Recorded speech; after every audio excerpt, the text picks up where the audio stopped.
When it comes to the public opinion on certain movies like Hollywood's and Blade Runner 2049, it is sometimes incredible how people seem to hype up these incredibly average movies that do remarkably well at the box office. But it is a miracle that most people actually like them. The same story can be applied to the horror movie Obsession that has one of the highest ratings for a new horror movie in a very long time. But today, I'm actually to tell you why Curry Barker actually should not receive this massive praise for making this movie. One thing is Backrooms. That one is actually really creative and deserves a lot of praise for how it is made. But compared to that movie, this movie lingers far down in quality.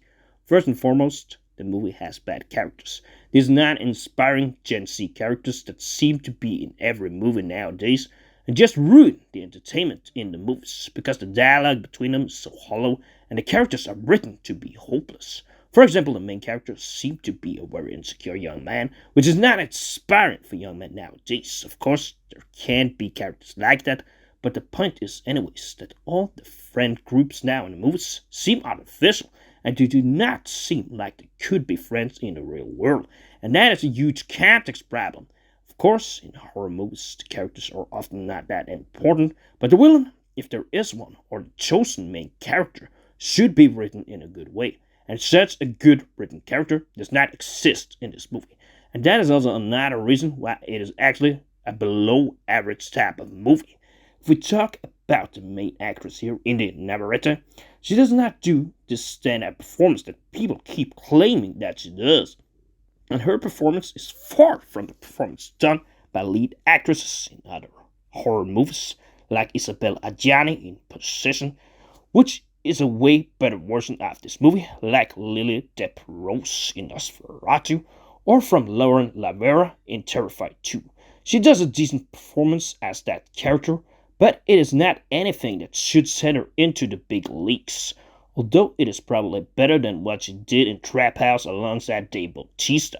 Secondly, the movie is incredibly slow.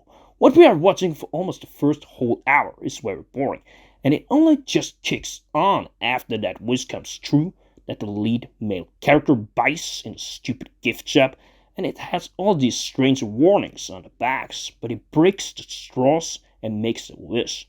That comes through in a rather devious and dark way. That happens after Nicky comes down to him while he is sitting in the car.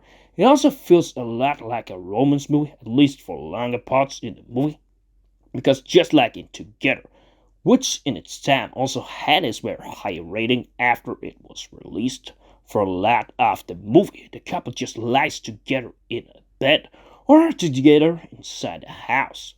We have some horror scenes in this movie, but not really a lot. At least few of them feel powerful. It simply feels like that classic horror movie that has for some odd reason become iconic with like 20 minutes of horror and 80% romance or non-interesting scenes. Furthermore, the movie lacks tension, and as opposed to some other horror movies, this relies on the psychological that makes it feel more like Get Out or the killing of sacred deer slash Nope.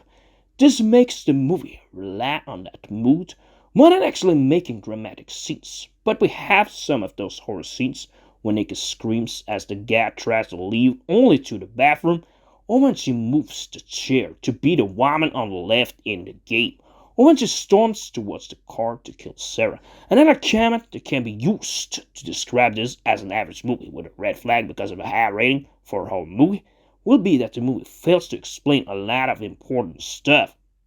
Even Backrooms does explain a lot, despite the viewers still being baffled by what happens.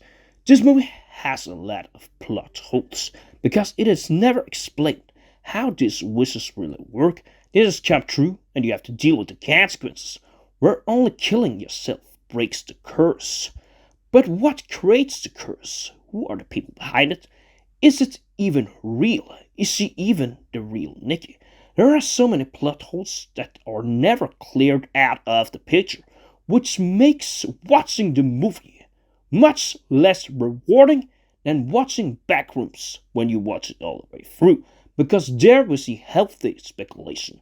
Here it is just speculation because the movie is made in a bad way.